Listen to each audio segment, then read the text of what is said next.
here what we are going to explore is if we bypass that entire verbal semantic layer, can art become a means for us to get in touch with that deeper sense, for us to get in touch with the divine?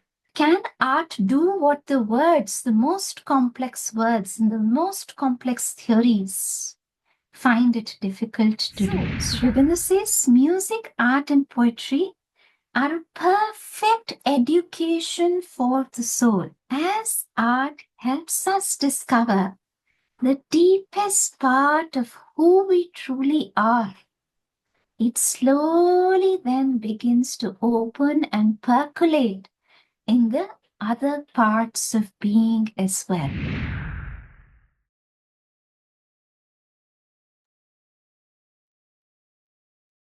Namaste. A very warm welcome to today's Yes Talk, titled Who Am I? A Discovery Through Sacred Art. Our guest speaker today is Miss Divyanshi Chugh. Let me start by giving a brief introduction for her. Divyanshi Chugh is a visionary educational leader, course designer, facilitator, and mentor. Her spiritual calling brought her to Auroville in 2018, where she is now pioneering and establishing a new educational paradigm that fosters integral growth as part of Purnam. She designs and facilitates transformative experiential courses for adults based on the integral yoga psychology of the Mother and Sri Aurobindo, yogis and seers. She is passionate about India's spiritual gift to the world, and through her work, she envisions reviving the spiritual luster in all aspects of life. Welcome, Divyanshi ma'am. We are delighted to have you with us on the Yes platform today. Thank you so much for joining. Look forward to this lovely session with you. Over to you. So saying thank you, Arunima, and Namaste Rameshji. Very, very happy to be here. Instances like this also give me a good opportunity to sort of structure my own thoughts around a topic of my own liking. It'll be good to have the cameras on, Svenja, Raviji, Raghav. Raghav, I guess I'm seeing for the first time, Raviji, Svenja, Saswati, I know. So I've put together a few slides that I would love to run it through you, and we'll have hopefully a interactive and an enjoyable session. Once again, a request to have the cameras on.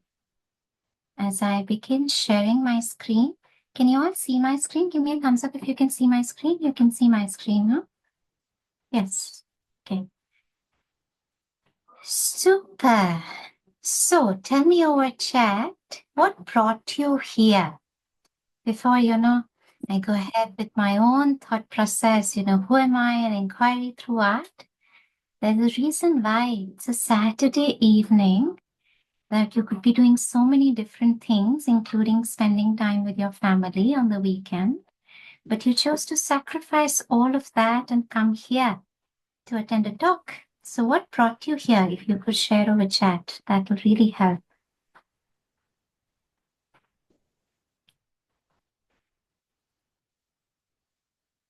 I'm now going to start till I don't receive response. So you have to participate in this session.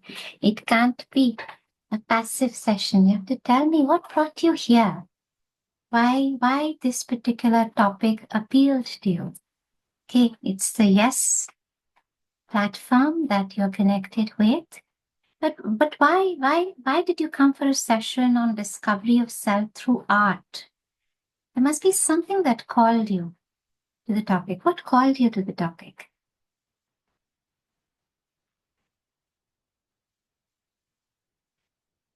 Sanjay, Raviji, Saswati, Nitin, Annapurna, Raghav, Nisha. Art is always creative. Art is always creative. Okay, anybody else? Anything else? So what we're going to be discussing today is how can one use art as a potent means of self-discovery? Sri Aurobindo says that poetry, art, and music are the three most powerful ways for the development of the soul. So how does one begin to discover that which is eternal, that which can actually not be conceived in words, spoken in words, or even in the form of imagery also? If we speak of the divine, even if we try to encapsulate the divine, it's only a fragment, a part of the divine, because the divine is infinite, the divine is eternal. And yet, when we leave it at, oh, the divine is eternal and infinite, it remains many a times as a concept, a philosophical concept in our imagination. It doesn't really feel very real and tangible. So what we are going to be exploring is usually the pathway that we follow is through words, because most of us live on the top floor of our being, which is in our heads and minds and brains. So we think with words. So even a spiritual search, majority of the times involves a lot of reading and studies and mentally trying to understand and fathom what is spirituality, what is spiritual truth. And here what we are going to explore is if we bypass that entire verbal semantic layer, can art become a means for us to get in touch with that deeper sense, for us to get in touch with the divine? It may seem very simple because art is simple at its core. But can art do what the words, the most complex words and the most complex theories find it difficult to do? So that will be the subject of our understanding today. So yes, more responses. Okay. Ramesh says most of the audience seems to be there because they're your friends. Okay. So usually as one starts walking the spiritual path, one of the first activities that one engages in is studies and meditation. Studies and meditation opens one's mind to a higher consciousness, makes it more receptive. And this is roughly can be correlated with the Gyan and the Raj Yoga.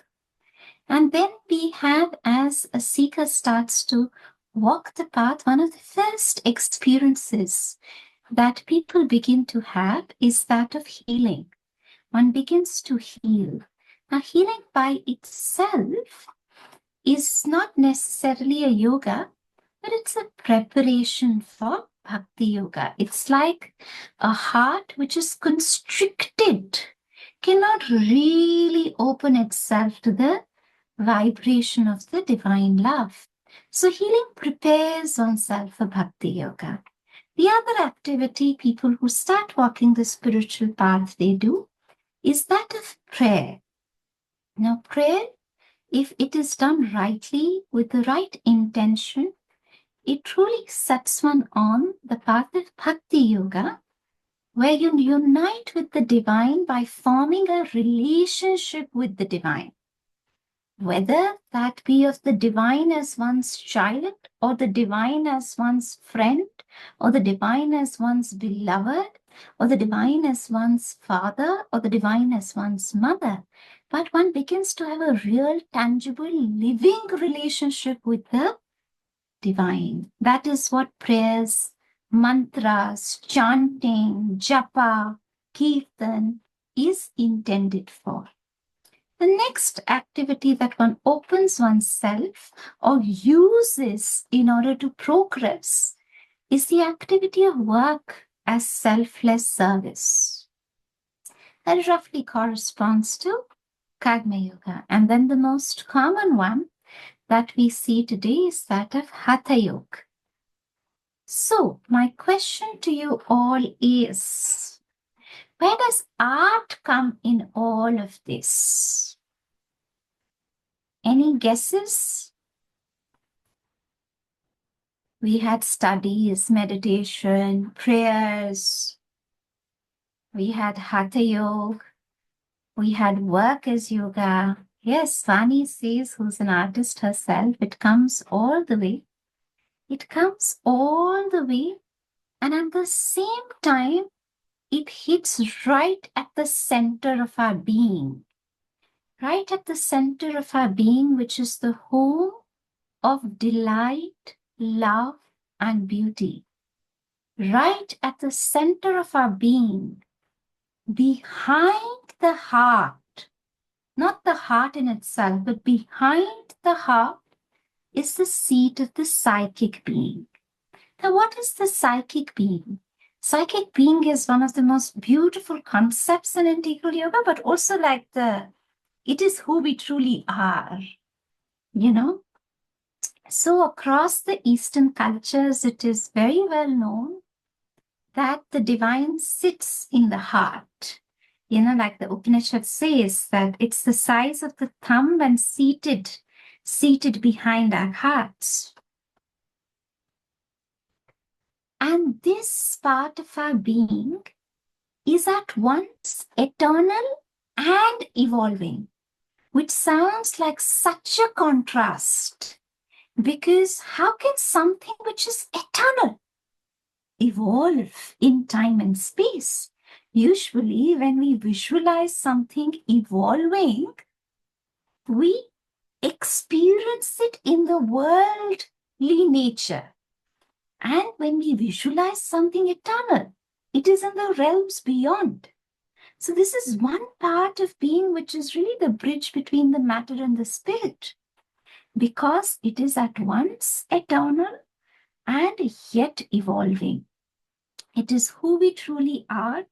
It is a unique aspect of the divine that each one of us is. It's like all of us are fragments of the divine. We are all divine in our truest nature. Yet, Svinja is one quality of the divine, and Vani is a different quality of the divine, a different expression of the divine. It's like flowers, no? All flowers are beautiful. And yet there's a rose flower and a lotus flower and a jasmine flower. Each flower is a unique expression of that inherent divinity. Yes, Raghav, very beautiful. So, Sri Aurobindo says, music, art, and poetry are a perfect education for the soul. So, if your intention is the discovery of the psychic being, it's the discovery of your true nature, it's the discovery of the soul, then poetry, art, and music are a perfect education. They make and keep its movements purified, self-controlled, deep, and harmonious. And as art helps us discover the deepest part of who we truly are, it slowly then begins to open and percolate in the other parts of being as well. Before we come to how does that happen, how can art become a potential means for discovery of who we truly are? What is our truest essence? What is our deepest value? What is our work and purpose in this world? We look at where is the art in the art world that comes from. So one, the commonly available art can come from beyond the intellect. A good example of this is the starry-eyed painting, which is one of the most famous paintings, because it is not just representing accurately what one sees with one's eyes. It is representing an inner experience of Van Gogh. And Mother said one thing about painting. She said that, painting should not do what photography can do. So photography can capture very finely what you're seeing with your physical eyes. So painting has to capture very finely what you cannot see with your physical eyes, right? So this is an example of beyond intellectual art. And then there's a whole lot of art out there which is very expensive actually. Like, for instance, this one is extremely, extremely expensive art, a piece of art. But when an ordinary person looks at most of that art, it doesn't necessarily invoke something highly sacred, highly beautiful in oneself. Intellectual art is art that exists as an expression on the basis of interpretation. So you can have any visual representation, but what gives it value is not just that visual expression. What gives it value then is your intellectual interpretation of that art. So that is intellectual art. And then we have expressive art. Expressive art does not have an intention of impressing anybody. Its intention is to simply express one's emotions. After expressive art is social art. One is the social art which is looking at social acceptability in the form of money. To give you an example, at one point in time, we have, a project called Savitri Art, which has meditative, sacred paintings. And we were looking at having NFTs with those paintings. And at that time, in the research, we found out, these monkeys, these are one of the most expensive NFTs in the world. And I was like, wow, these monkeys are like so expensive. And we were finding it, our art, it's getting, it's so difficult to price in the market and so difficult to sell and everything. And these monkeys, I like, if I look at it purely from the perspective of what is an image expressing, in my view, and I could be wrong, but in my view, those meditative sacred art represented something extremely valuable. And whereas this may be nice and cool and creative, but was not representing something extremely valuable. So social art is about what is socially acceptable. And actually, most of the times when we go to art classes, you are taught to build things that will be liked by other people. When you go for a fabric painting class, you want to, after the fabric painting class, you want to show that painting to everybody, and everybody, including your parents, say, wow, what a painting that you made. You're seeking that social acceptance, that social appreciation. Getting that social appreciation in the form of money is only one part of it. So social art is art that seeks social acceptability. Now, just because a form of art has a high level of social acceptability doesn't necessarily mean it's the most beautiful art or the most sacred art. It is simply means it is the most appealing to the mass consciousness. That is what it means. So it's a social art. Just like that, today, and social media word is going viral. It's called the word aesthetic. Everybody wants to be aesthetic. Oh, which color will go well with which color? And I will teach you how to dress up. I will teach you how to do your interior design.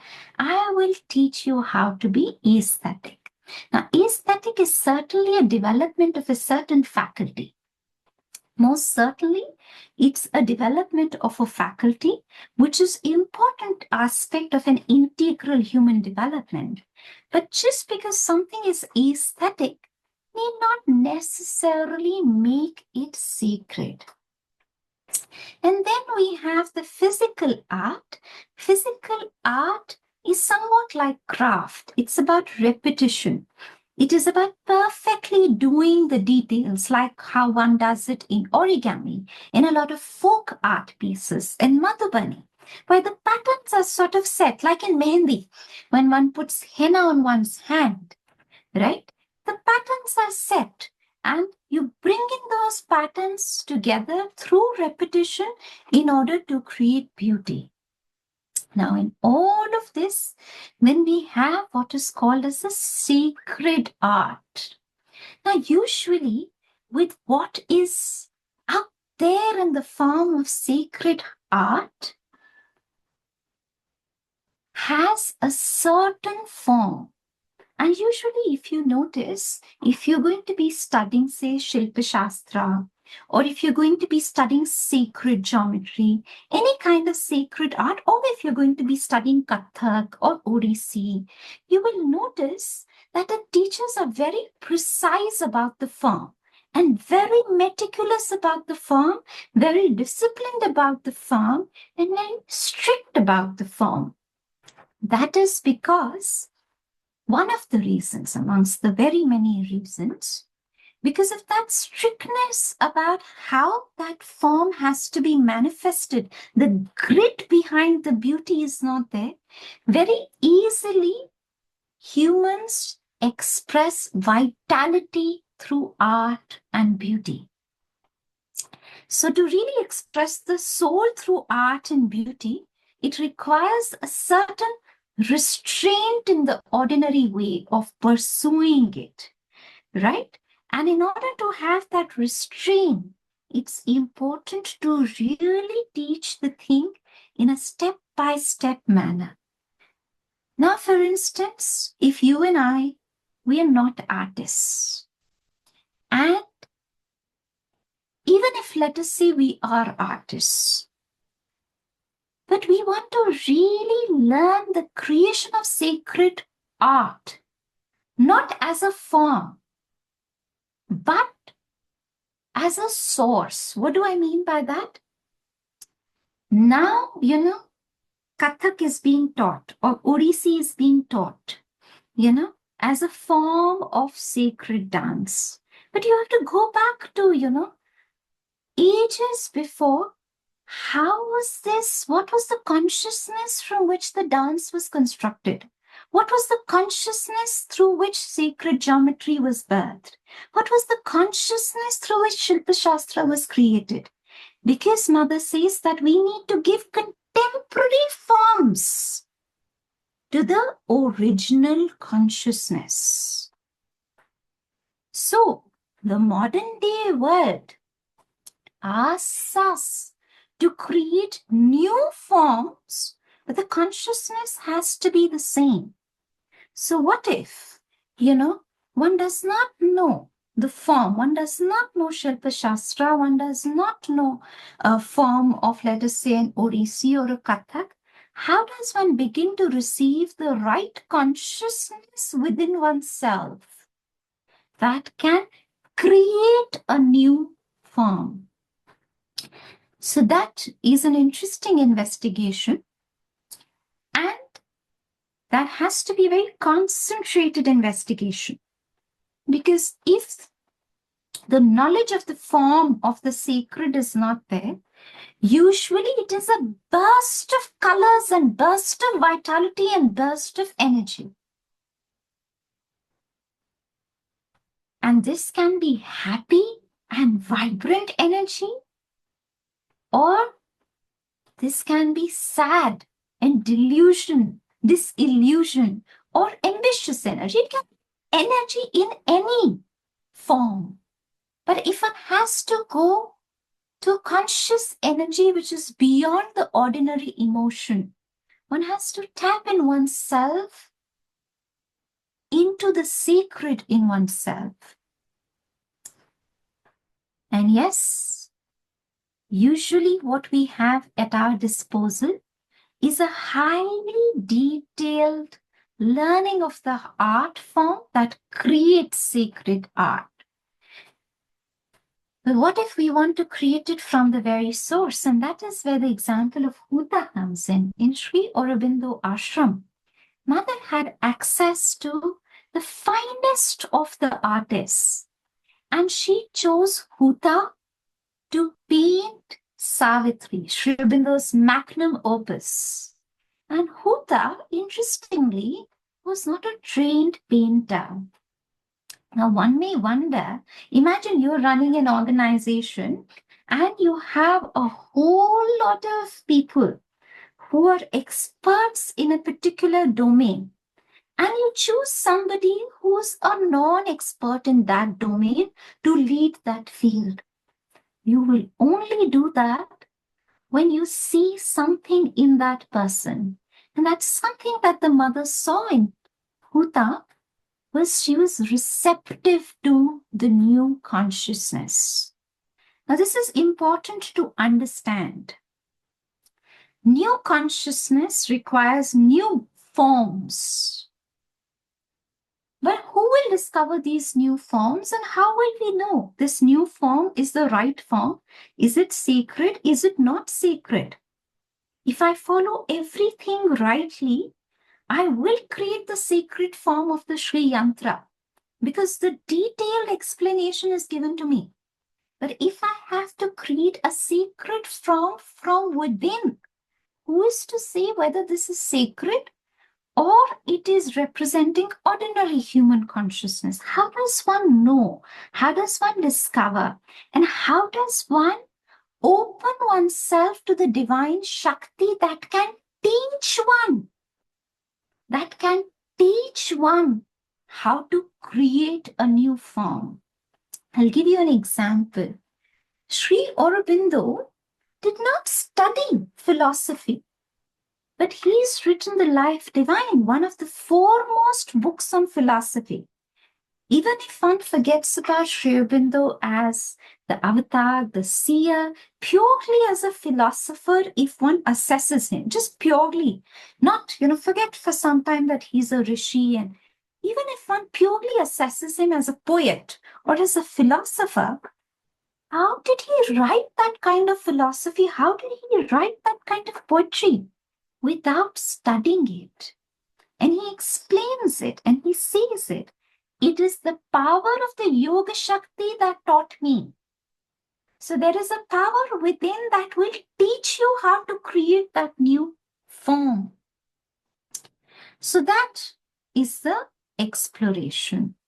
And that is where we come to the sacred book Savitri, and something that has gone shaped and formulated in the last decade, which is called Savitri painting.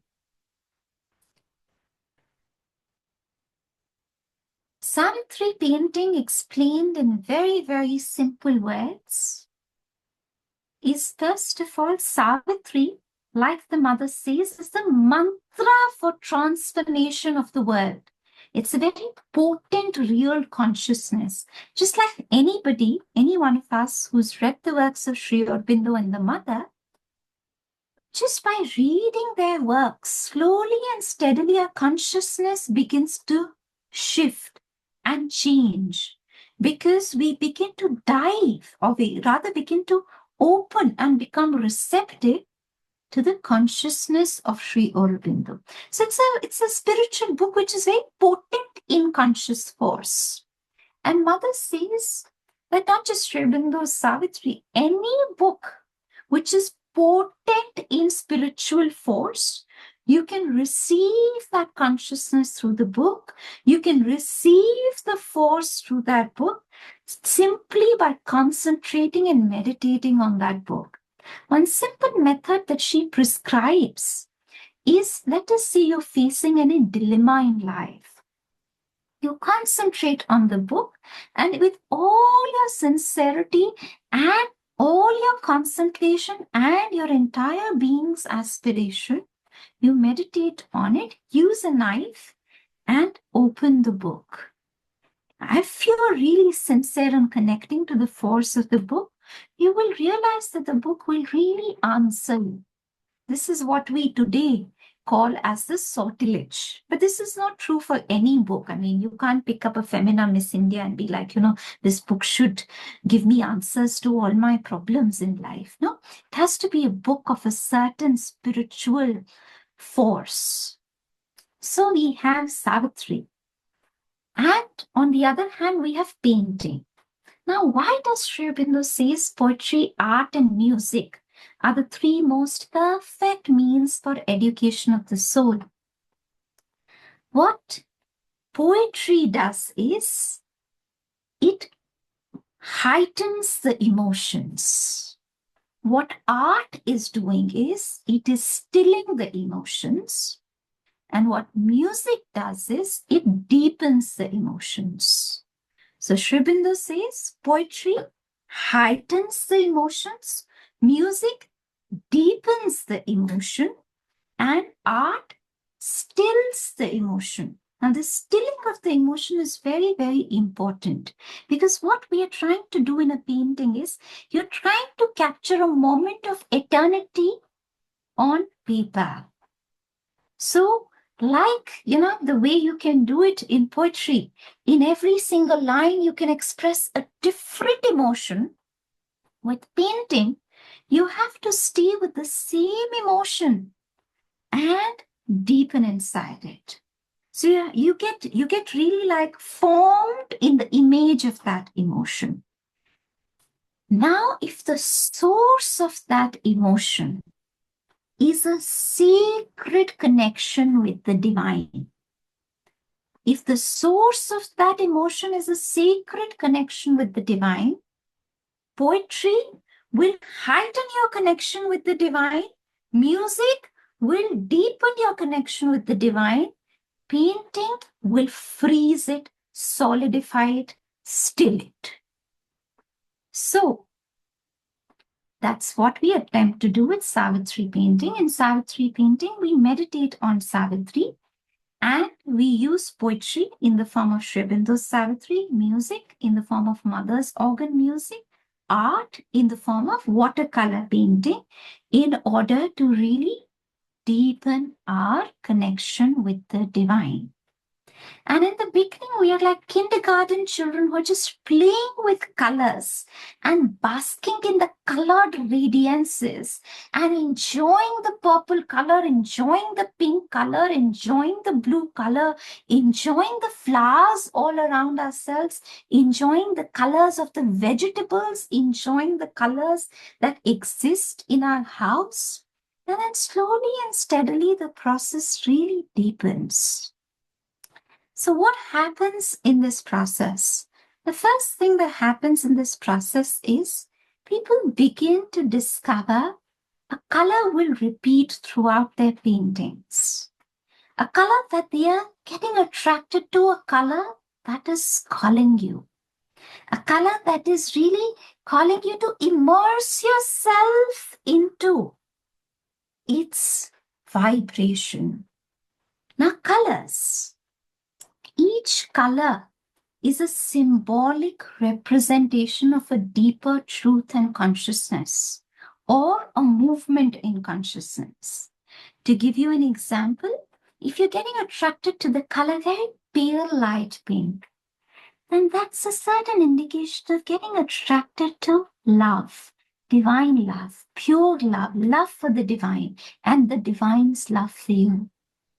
If, on the other hand, you're getting attracted to the color sky blue, then it's a certain indication of wanting to develop in stillness, peace, silence, universality. If, on the other hand, you're getting attracted to the color purple, it means time has come for you to activate your energies with a power in action, that you don't want to any longer just sit and just be in your meditation. Time has come for you to bring that into life. So every color has a certain meaning. And by the way, even as I elaborated the meanings of some color, the same color can have different meaning for different people at different times. For instance, the color yellow. For one person, it may indicate that the person is a little bit of a mental being. One stays in one's head of sort, one stays in one's thought process. For another person, a different shade of yellow can also mean vibrancy. So these are not static, okay, this color means this. It's a evolving, dynamic, vibrational, real movements that discloses itself in the form of color. The next thing that begins to happen in Savitri paintings is a certain pattern across the paintings begin to emerge. One of the very many patterns that we've seen across the paintings is a column of white light. Many people, after certain, and this is a little pattern that emerges at a certain advanced stage. And these are, by the way, people who are participating, they're not artists. They're participating as seekers who really want to discover who they truly are. Who am I? So for them, it's not about art that impresses the world. It's their own secret diary. And one of the patterns that emerges is a light descending from above. And here is a little, writing by the mother about light descending from above. She says, when I sat down here, the consciousness of the column of light started coming. There was no more personality, no more individuality. There was only a column of light descending right into the very cells of the body. And that's all. Then it gradually became conscious of itself, conscious of being this column of light. So what I'm trying to also say is some of what, not all of it, that begins to slowly emerge in the paintings is an actual energetic reality. It is not just a mere figment of imagination. If a whole lot of, and now we've done more than 10 batches of Savitri painting, if across, all these tens of batches, if there are patterns that are repeating, there is a certain universality that people are tapping into. There's a certain energetic, deeper reality to these things. And then what begins to emerge through the journey is an evolution through the painting. Like in this one, there's an evolution that one sees that the student writes, it's a pilgrimage to white, to her inner temple. And then, the lines of Savitri in themselves. So one of the things that we do in Savitri painting is we stick to one line from Savitri and we go deeper into it. So it's not about studying Savitri. That's not what we're attempting to do here. It's like every line of Savitri is a doorway to enter into a certain consciousness. And if it's a doorway to enter, then we want to go deep inside that doorway and not remain on the surface. This is an important point. I'm reminded of a little story that Champaklalji writes in his book. He writes that, the mother, when people figured out that the mother is giving significances to the different flowers, what started to happen is then people started getting more and more flowers to the mother, because what spread, the news spread that whatever flower you give to the mother, that flower's quality comes inside of you. So then people are like, oh, I want to be sincere, I want to be pure, I want to be this, I want to be that. In the beginning, you are a little bit conservative and shy. So you're like, okay, offering one flower to the mother. And then 2, then 3, then 4, then 5, then all these flowers. Because, as one discovers the path and one discovers, for instance, 12 qualities of the mother, and you're like, yes, I want sincerity also, I want humility also, I want gratitude also, I want courage also, everything, no? But actually, each of these qualities is like a hologram.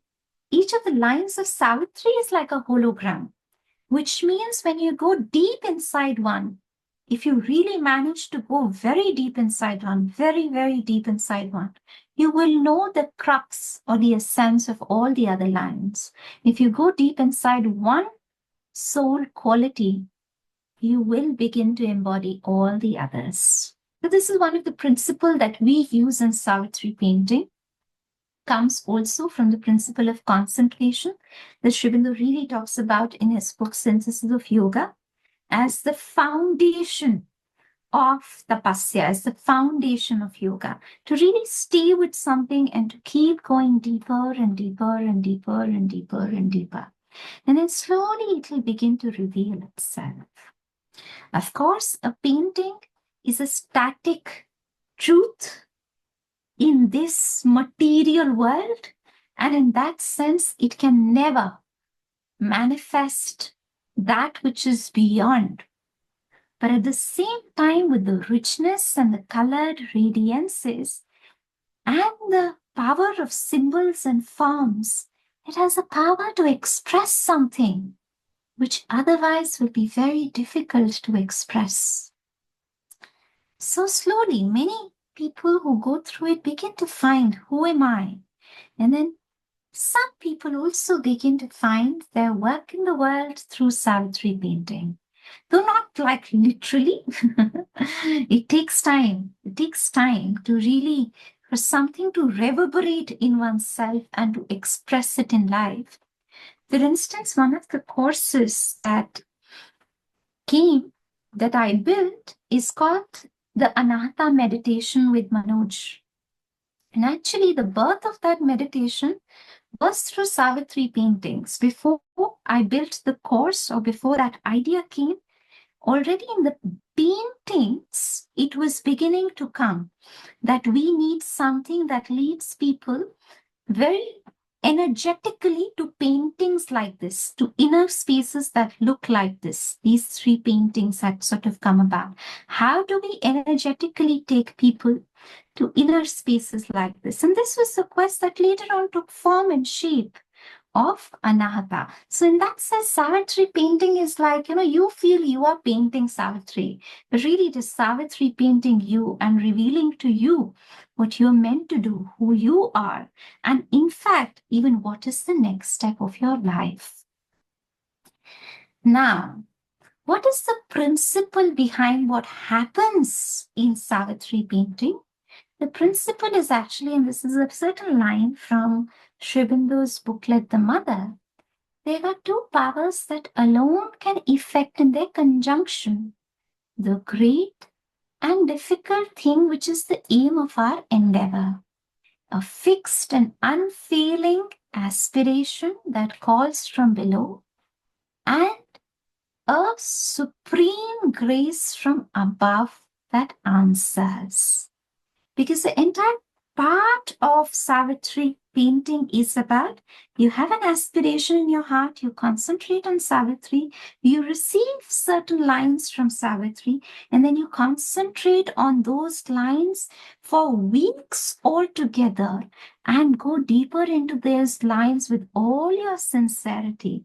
Then an answer begins to come, a supreme grace from above begins to come about.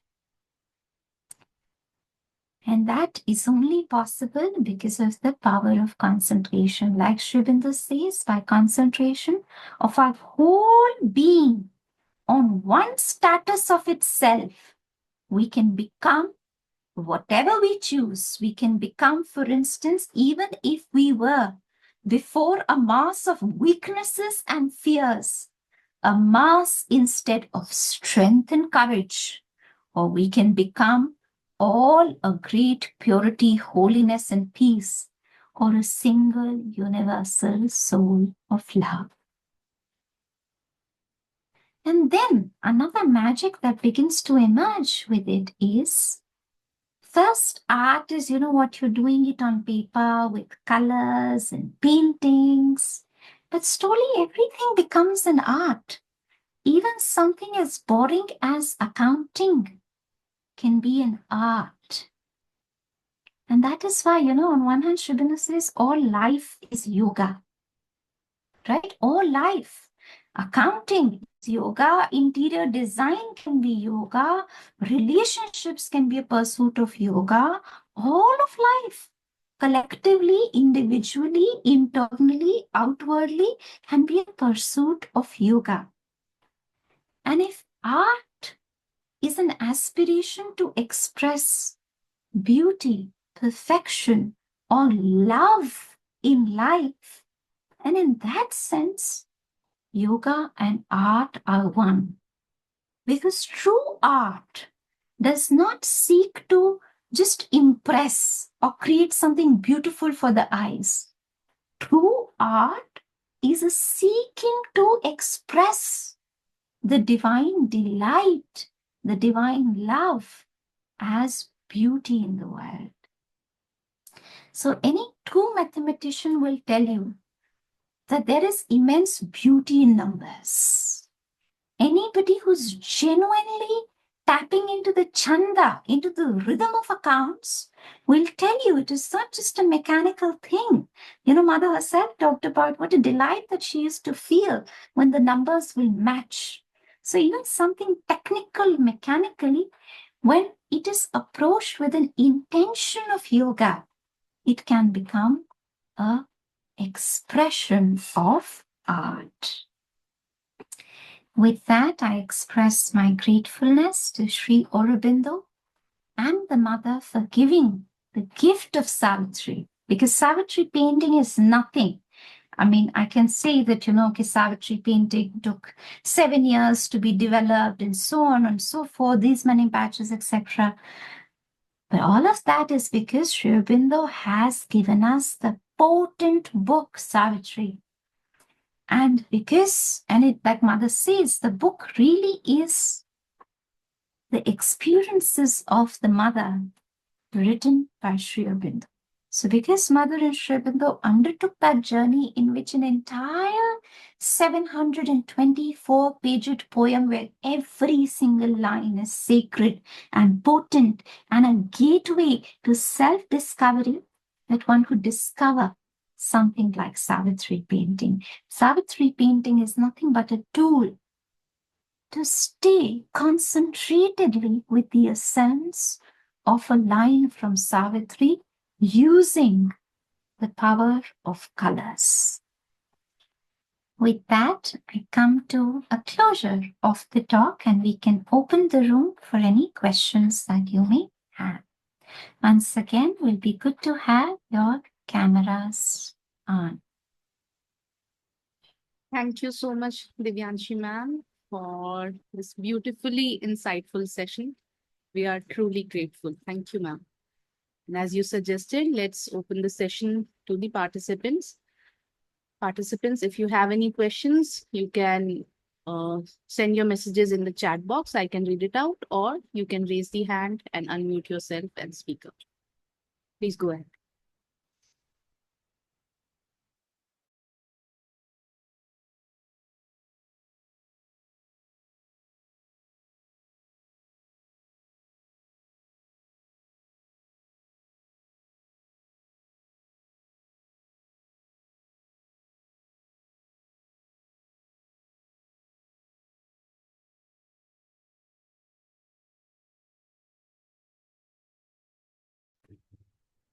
Hi, Divyanshi.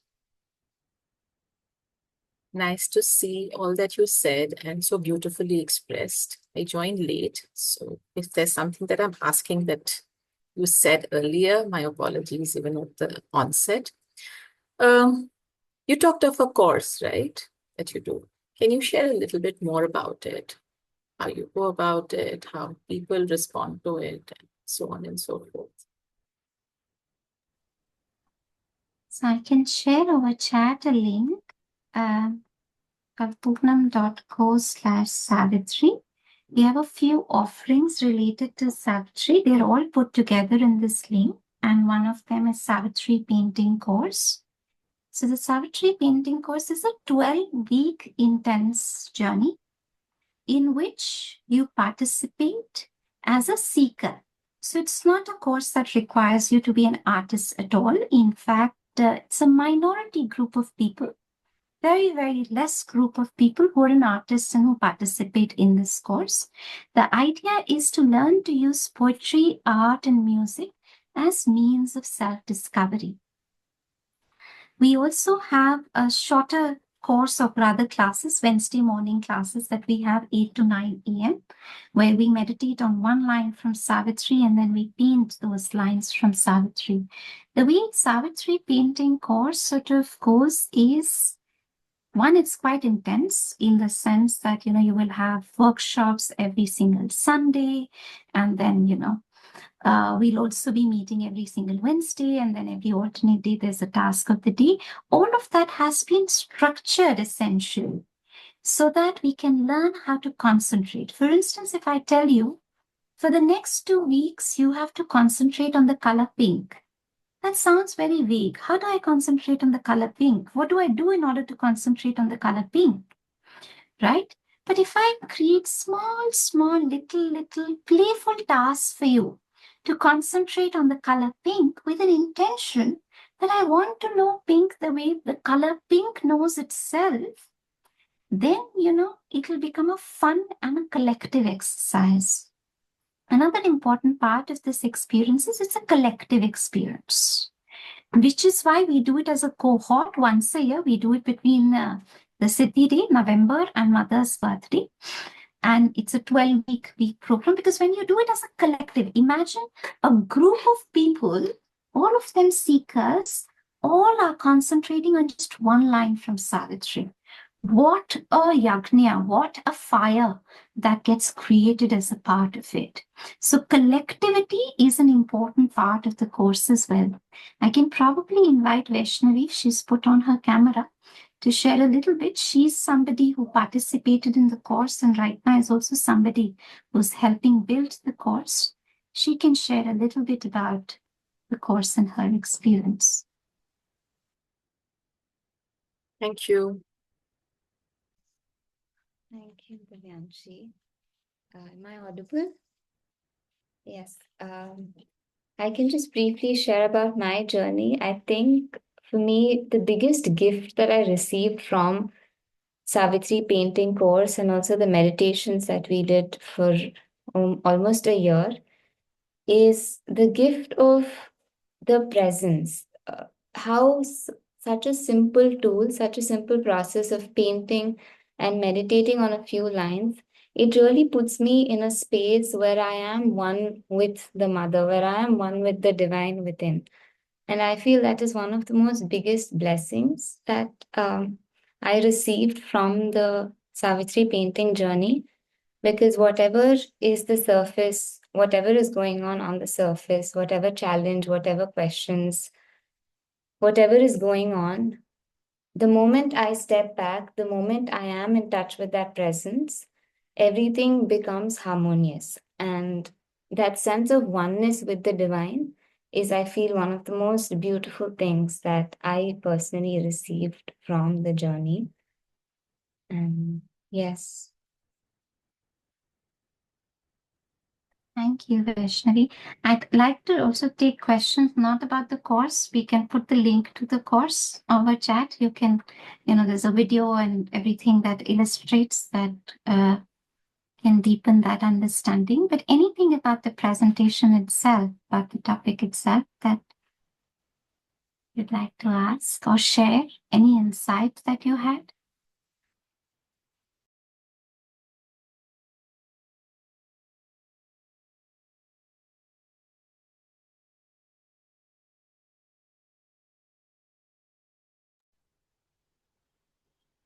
Hi, Divyanshi.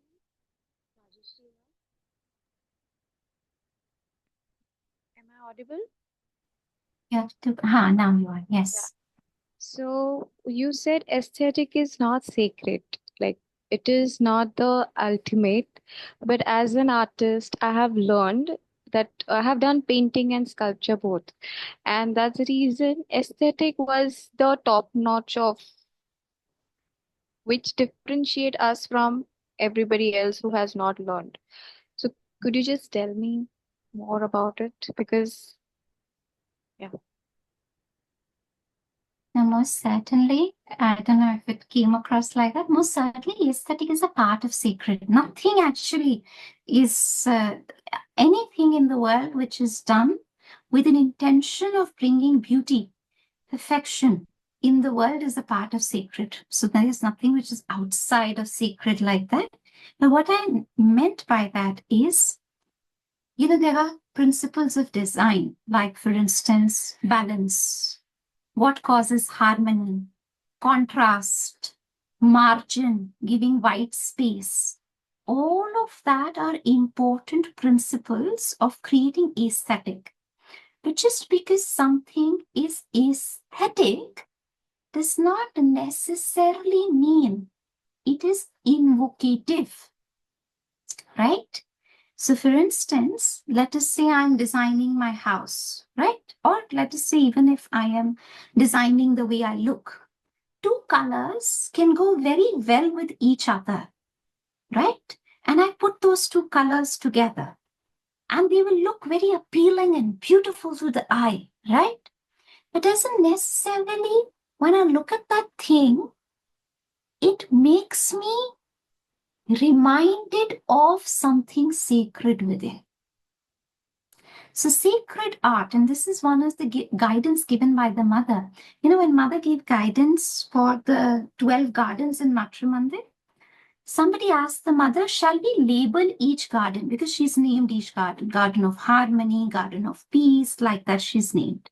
So somebody asked, shall we design a beautiful board that will say garden of harmony? And mother said, no, I don't want any board. So then we were like, how will people understand that this is garden of harmony, that you've given harmony to this garden? And she said, when the person enters the garden of harmony, must feel at harmony. And that is how the person knows that this is a garden of harmony. And that is also one problem with intellectual art. Now, intellectually, you can have a visual which is very chaotic, but through intellectual interpretation, you can somewhat make it meaningful and harmonious. You're kind of trying to deceive yourself there, right? So that is on one hand one thing. So with aesthetic certainly is a part of the sacred, but there is a step beyond aesthetic also. So it's not like aesthetic has to be rejected to evolve into sacred art. Aesthetic has to be embraced, and on the top of it, the sacredness of it has to be built. From the perspective of sacredness, what really matters is, without you having to explain to somebody, if somebody is open and receptive, the person should be able to get the vibration from the painting. And that actually in many of Huta's paintings, when you take lay people who don't know Savitri, who are like, Savitri is too difficult English, I don't understand, Sri Aurobindo is too, I don't understand. You take them to Huta's paintings and you just get them to meditate on eyes of Savitri in Huta's paintings. If they are open and little bit receptive also, they will get something. And that something is on the top of aesthetic. It's not like Huta's paintings are not aesthetic. They're also aesthetic, right? And sometimes actually another thing, which is also it is with Huta's painting. It's the same thing in Savitri Art Project. Also, many of Usha's paintings are like that. Many of the paintings, we were using light color on light color. From an aesthetic perspective, light color on light color usually will not appeal to the senses, because senses want, like contrast, right? It wants something like, to stand out, right? So aesthetic wants, something to stand out for the senses. But if you notice, a lot of Huta's paintings are using light color on light color. From an aesthetic perspective, you would not be like, this is a good combination, because what are you doing? White on white and white and gold. It's and especially when you scan those paintings, it's very difficult. And that was one of the difficulty we also faced. Many of Usha's paintings as a part of Savitri Art Project is very light. She was using white and very light blue on it.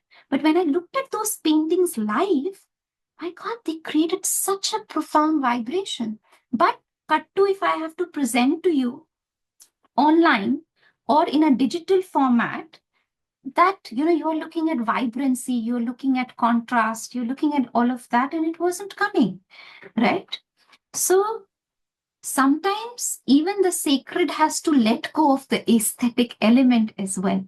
But usually, yes, sacred builds on the top of the aesthetic, but it doesn't have to necessarily throw the baby with the bathwater and say these things are not important. Definitely, they're important. Harmony, sense of balance, distance between the different objects, margins, all that design understanding that you've gathered over the years, that's important. But it's not limited to that. Like some of the interior decor, they can be very nice, black and white and all the plants and all. It can be very nice in that sense. It's very stylish and nice. But is it really invoking what you want to really invoke? And the secret for different spaces can mean differently. For instance, in your bedroom, you want to create a peaceful space, right? So you want to use a lot more blues, a lot more calming colors. One is that element. The other is now within that, everywhere that I look inside my house, can I have something that reminds me of the soul? Just like, when you look at a flower, even if you look at it intentionally for 2 seconds, it reminds you of the soul. Your desktop screensaver, what is it reminding you of? Is it just something that looks nice, or is it reminding you of the soul? Everything that you're looking at, even by chance with your physical eyes, if it can remind you, who am I? What is my purpose of being? If it can make you more peaceful, if it can make you more harmonious, if it can make you more pure, then it is sacred art, because nobody has to explain it to you. Okay, oh, this is sacred for XYZ reason. You should just be able to look at it and become.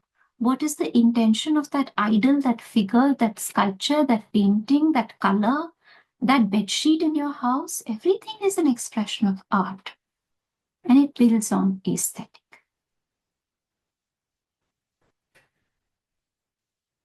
Thank you. Thank you.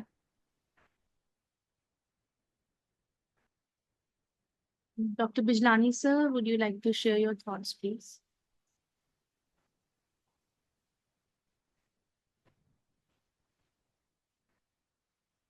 It has become quite customary for me to make some closing remarks at the end of every talk.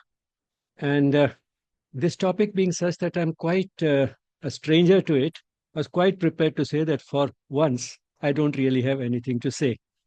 But I must thank Divyanshi that as she was speaking, did engineer some reflection, and that is what I'll share with you. We started with the question, who am I? And it's understood that while it's very obvious that we are the body and the mind, we also have a dim awareness of there being something beyond the body and the mind. And that is why we give serious attention to this question. And naturally, we should be looking at it through something which goes beyond the mind, because the mind and the body are in any case obvious, and we are looking for something that is in addition to them, is beyond them, and of which we have only a vague idea. Now, that is the paradox of man, that although we are looking for something beyond the mind, we are such mental creatures that even for exploring something that is beyond the mind, we try to take the help of the mind.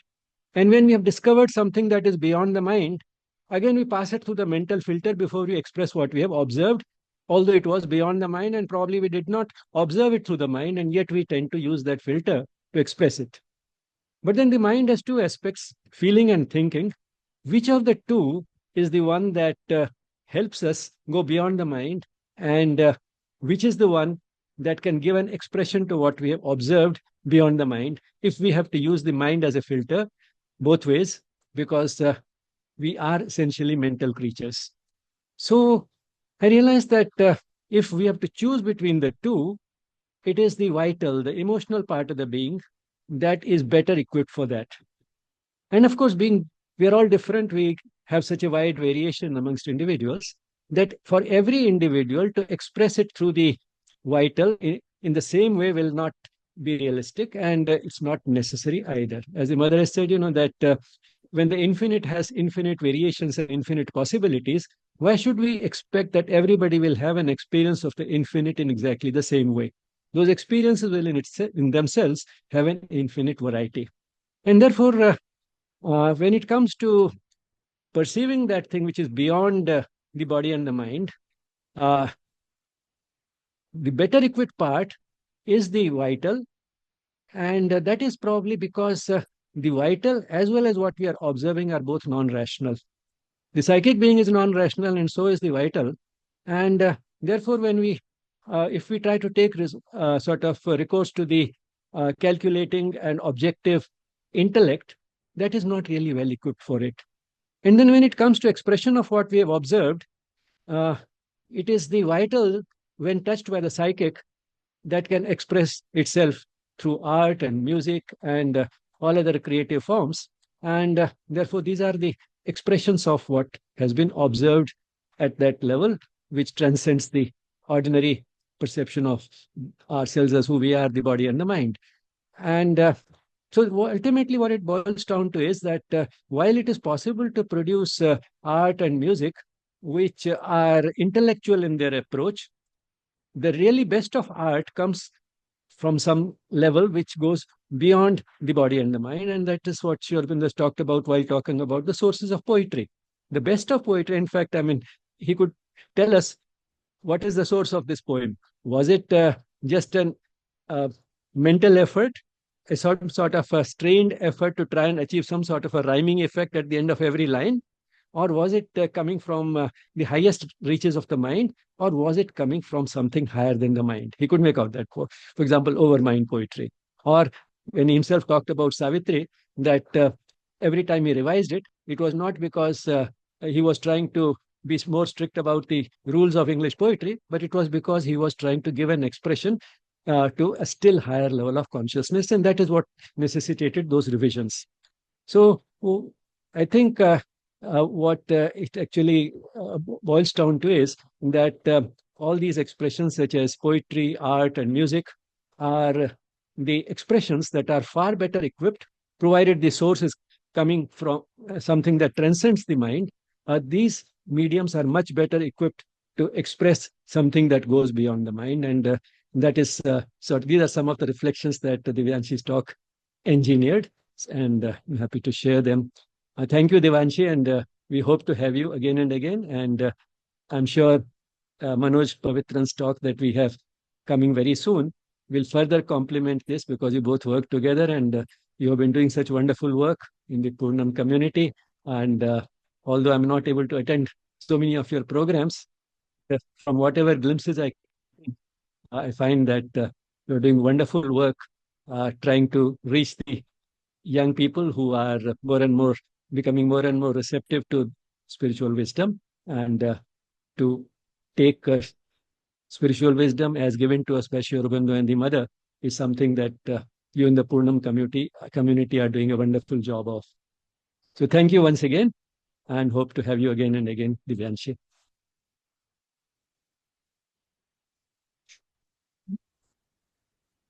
Thank you, sir. So before closing this session, I would like to inform that the recording of today's talk and all other Yes Talks that we have every weekend are published on our YouTube channel, Yes Spirituality. Please do visit the channel and explore extensive content on yoga, education, spirituality, and related subjects like psychology and wellness.